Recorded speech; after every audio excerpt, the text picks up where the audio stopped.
Okay, now I'm going to show you the intake manifold after the first clean. Look at that. Look at the difference. There's no oil there. Look how clean that is.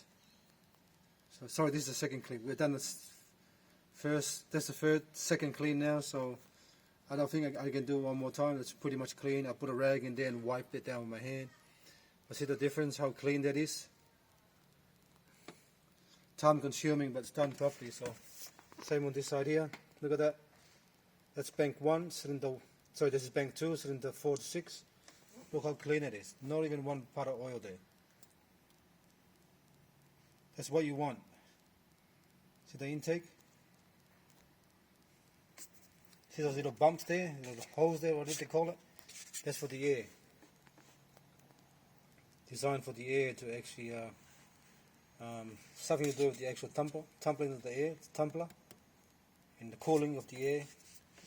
IPD, or the IPD intake plenum, it's got the same one as Porsche got, designed by Porsche. Alright, see, same on that side there.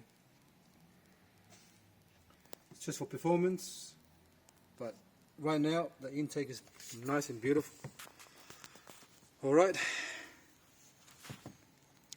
thanks for watching and please subscribe.